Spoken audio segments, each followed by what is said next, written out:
My name's Alison Driver. I'm the Arts Manager for the British Council in Italy.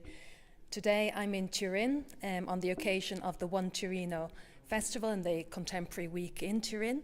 And I'm here with Anna Colin, who's a curator for the show where we're at the moment that you can see behind me. Anna, congratulations on the show. I'm sure there's been a lot of hard work going behind it. Are you pleased with the result? Yeah, very much so. And you'll be interviewing the artists in a second, but I'd like to find out a little bit more about you, if you don't mind.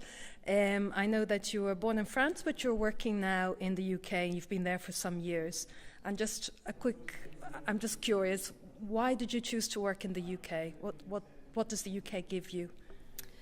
I studied in the UK, so the UK gave me an education I couldn't really get in France, in curating.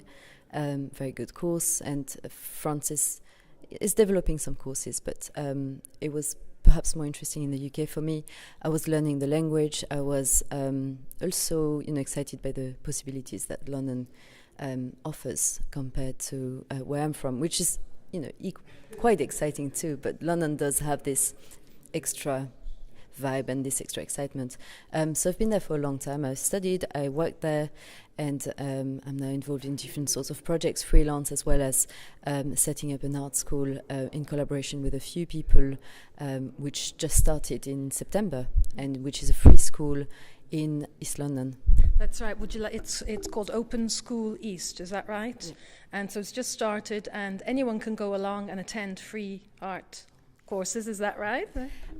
We had an open submission, an open application. We had a few applications, so about 300.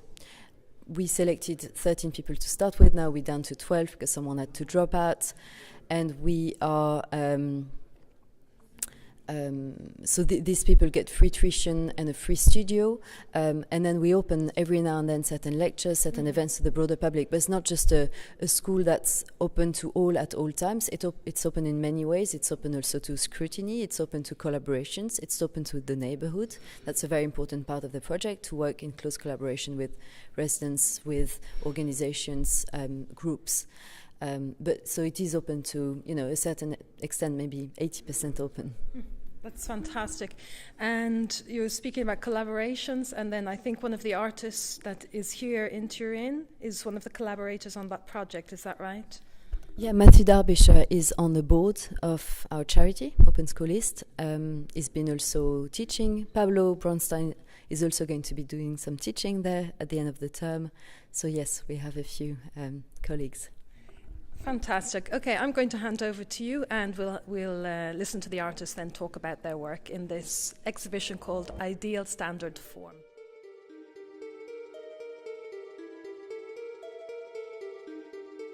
So the exhibition Ideal Standard Form is an invitation to three British artists, Edward Allington, Matthew Darbyshire and Pablo Bronstein.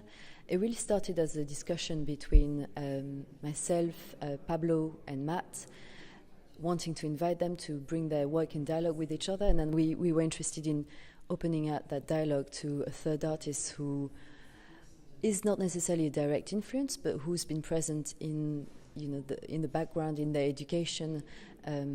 Matthew and Pablo went to the Slade School of Art together. Edward was their tutor there in the late 90s, and so it was interesting for me to try and articulate three practices who are invested in exploring the conventions of design, of architecture, of public sculpture, and who kind of think about architecture as also a vehicle for power relations. And we started having discussions about what would be the main themes in the exhibition, and we talked about reproduction. You can see around you a few objects that are reproduced, objects that are kind of cultural symbols that have become ubiquitous and that you see everywhere, in squares, in shops, in advertising, on telly, on the internet, etc. So we're interested in this idea of the circulation of objects, how an object can become generic, and how it can get co-opted also by advertisers, by governments to populate the public space. So this is something that's quite present. We'll get back to it with Matt. We talked also about having discussions about the dichotomy between public and private, domestic and public. What is public doesn't necessarily look public, and what is private, vice versa, is sometimes more public than it looks. So this is also something we'll be discussing with Pablo's temple, which is it's a temple that's meant to represent a public urinal, and it's a public urinal, so it's a public building for private activity, but in the public space. And when you look at the building from outside, you see a very kind of plain, neoclassical, quite authoritarian structure, and then you go inside and it's very luxurious. So it's also what you see from outside is not exactly what you expect from inside, and that's also something that is present with this drawing, which is behind me. You see a building that looks very generous, but inside it's deeply opaque. So there are these ideas around, that tension between public and private.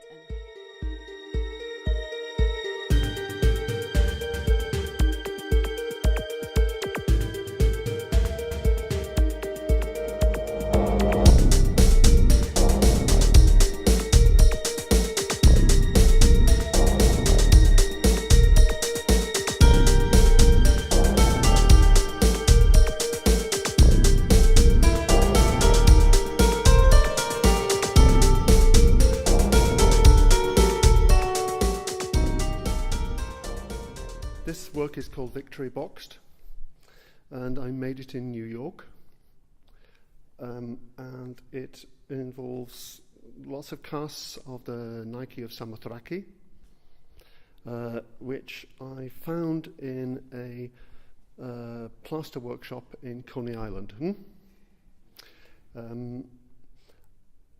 I think the originals came from the Louvre, from their because the interesting thing about museums is that they sell fakes in their shops. So I think the original came from the Louvre as a fake, and then the guys in Coney Island made a cast, and I bought all the casts. The colours and the layout are based on the Greek flag, in that different nations take on identities that are, I think, are false identities, but they take them on. So that's essentially what the work is trying to deal with. The other thing that I've dealt with a lot in my work is the notion of reproduction and mass production. So there's only one Nike of Samothraki, but there are millions of copies. And they're all different sizes and different shapes. And I find that very interesting.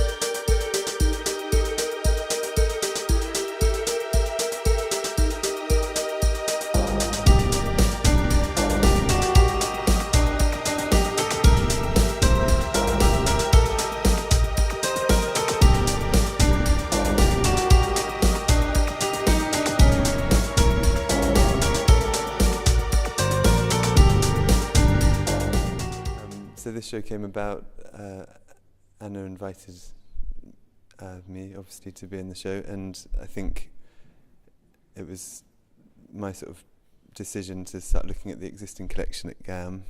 The choice of objects came about looking through these huge, weighty sort of monographs and trying to find almost the sort of most cliched sort of sculptural forms, the forms that, having seen on sort of Google Earth, Turin and all these huge public monuments everywhere, I was trying to think which artworks in the collection would be most easily translated into sort of public art. And so they almost became like these sculptural cliches. So I found the sort of patriotic lion, the sort of, the reclining nude, the biomorphic abstract coil, and the phallus. And so for me, these were sort of like the groups, the cliches within sculpture, within public sculpture.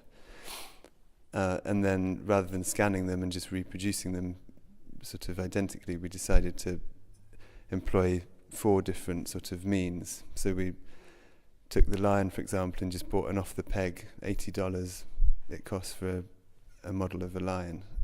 The nude, we use this software called DAX, which enables you to take a figure and then sort of change the sort of shape and manner and proportions.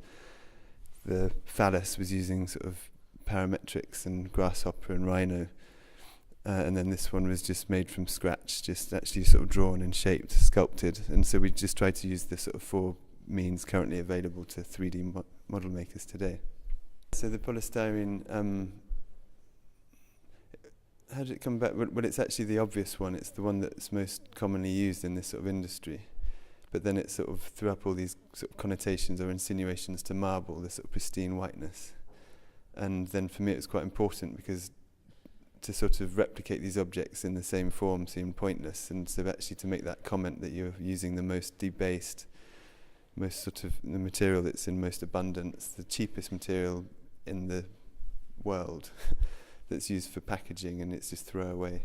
And so it seemed to me to sort of conceptually make more sense than trying to reproduce these things in something that was more seductive or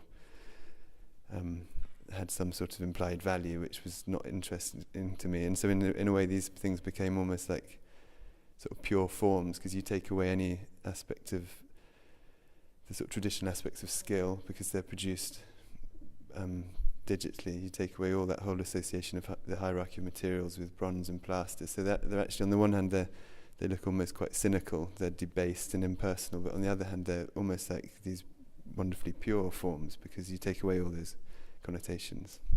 So it's sort of, hopefully there's an ambiguity there. Yeah. So that came about with these things being like sculptural cliches. I wanted to sort of genericize them, and so they became, and that was completely inspired by the title of the show.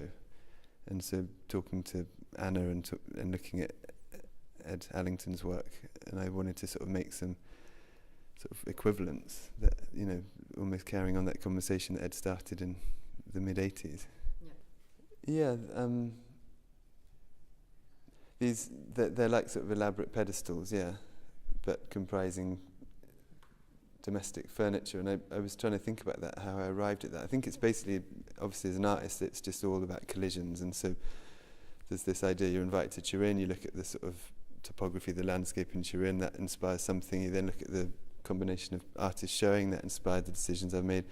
You then try and marry that all together with your own sort of history. And I'm always working with sort of everyday sort of readily available domestic objects because they're within reach. And so this, I can't think exactly why I'm using interior objects rather than exterior, like a park bench, but it's just because that's part of my language. And so you're just trying to sort of, these things collide, and you're trying to constantly sort of reconcile these interests. And so the geometry sort of lent itself to these sort of pedestal-like, plinth-like forms. But it wasn't a conscious decision to try and make any remark about the sort of domestic versus the public or public-private or anything. It's just my language.